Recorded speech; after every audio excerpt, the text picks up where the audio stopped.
there's the tea sorted. So it's time for 10-minute tea breaks again.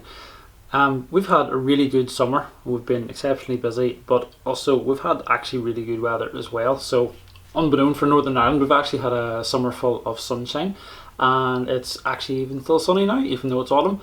And we're going to go out into the sun now, have a look at some of the projects that we've got going on at the minute, because we've got some pretty cool stuff happening right now. So grab your cup of tea and let's go.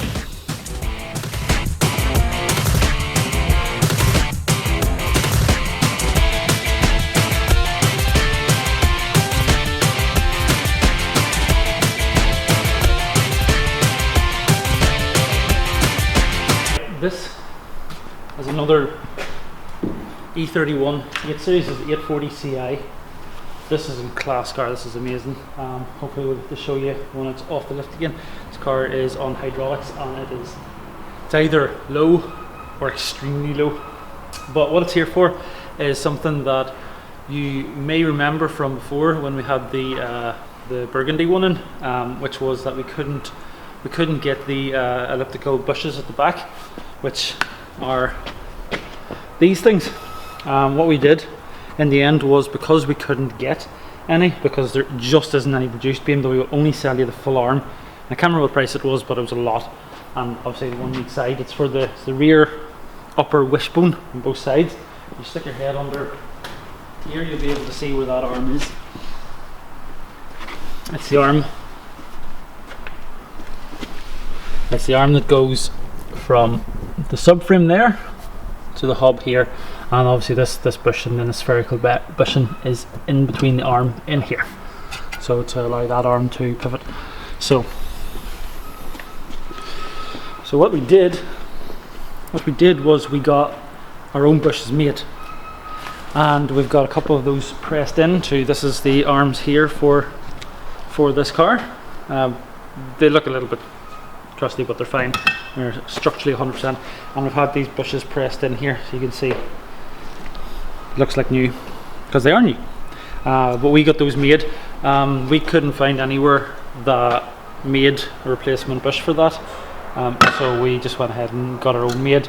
And so far we've had people contacting us from all over the world, asking us to get them some too. We got a little run of them made, and I'm not kidding you, I put them up for sale. I advertised them that we had them on Friday, and on Saturday morning they were all sold out, and I mean around the world sold out. In fact, I'll show you on the map, because we've got a big world map in there and that's what it's for. Let's go show you on the map. So these are our maps here. We've got one for the States, one for the UK and Ireland, and one for the world. Obviously we're based just there in Northern Ireland, but this, people ask us all the time, is this all the places that you've been to? No, there's a lot of places on these maps that are pinned. No, this is places that we've sent stuff. These maps went up in October 16 when we did a small revamp around here, just to be like an example of places we send stuff to, but it's not anywhere near exclusive. And obviously if we send something somewhere twice, then we don't put it back on. Like, as if Miami has got a pin in it, we don't put a pin in every time we send something to Miami, otherwise the thing would be loaded with pins. We do send a lot of stuff to the States, UK and Ireland, of course there's a lot goes there, but around the world, like, we're shipping stuff. So at the minute, our little bush kits, these little spherical bushes for the upper rear wishbone on an E31 BMW, we've been contacted by people in Malaysia. My geography is going to suffer a bit. Sri Lanka, which is I think here somewhere. Oman, which is this one, as well as Iran, which is there. It's a bit of a problem at the minute. I'm not sure if we'll get them into Iran at the minute. Jordan, which is there, I think it's one of those two. And where else? I haven't been asked anywhere in Africa actually for these just yet. Also several places around Europe. There's going to Finland, just sent some E12 suspension to Finland as well. I'm going to put a pin in for that because it's going away up there. And where else? And also a couple places in the UK, and Philly, which is there. To see we don't actually have a pin in, that's strange. I've obviously sent stuff to Philadelphia before, but yeah, there's a set going to Philly as well. And yeah, that's, I can't remember how many sets were sent out, but anyway, every single set that we had is gone. So let's show you some of the other cars here. Okay, let me show you the other stuff we've been working on lately. There's a couple of convertibles that have had engine changes. But I'll bring this one forward.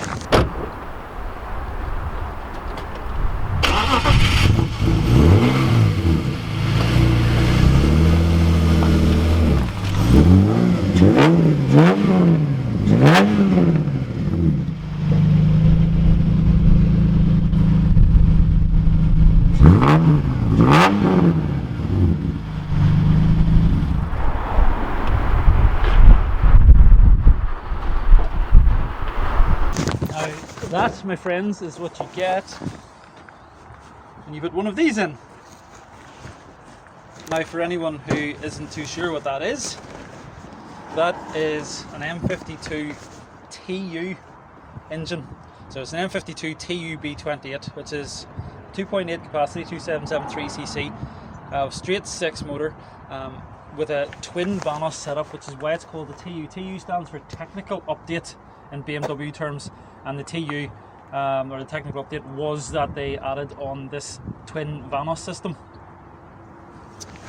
That twin Vanos system means that there's variable timing on it, and that makes it more efficient, but also gives it a little bit more torque as well. Changes the advance on the camshaft so that they have more torque at higher revs. And this is a lot of torque at high revs, and you can hear just how good that car sounds. There's actually a video, hopefully the description, or the link will be in the description of this video, of this car and how it sounds, because it sounds insane. I built the exhaust for this. The guy that had us do this engine conversion, we did this full conversion, so we did this engine, gearbox, the whole back end's converted to 6-cylinder, from originally being a very straight 4-cylinder car, and I made a custom exhaust, and he said, I want something obnoxious, so I made him something pretty obnoxious. The exhaust sounds amazing. It's basically shotgun piped, which is 2 straight pipes at the back with a silencer in the middle, and it crackles on the overrun, and it pops and it bangs, and it does all the Kellogg's. Other than that, the engine runs sweet. It actually gets good economy in these cars, because they were designed for the heavier E46 and E39, and in light E46 they actually do pretty good economy, surprisingly. I think we see mid-30s out of this already. We've done this conversion in 4 or 5 cars now, maybe more, and it always works out really well. They do enjoy it. The only problem we do have there is you have to run a cone filter. There isn't actually a proper airflow meter intake box that'll really work on that. Not one that we found anyway, maybe there is one out there. And you have to run M3, E36 M3 surrounds for the fan. Everything else just bolts in, and just bolts up like 6-cylinder. You use 6-cylinder mounts and 6-cylinder power steering pipes, and away you go. So yeah, so that sounds amazing. And to match it, we have an E46. So this was just a like for like. This is already a 6-cylinder car.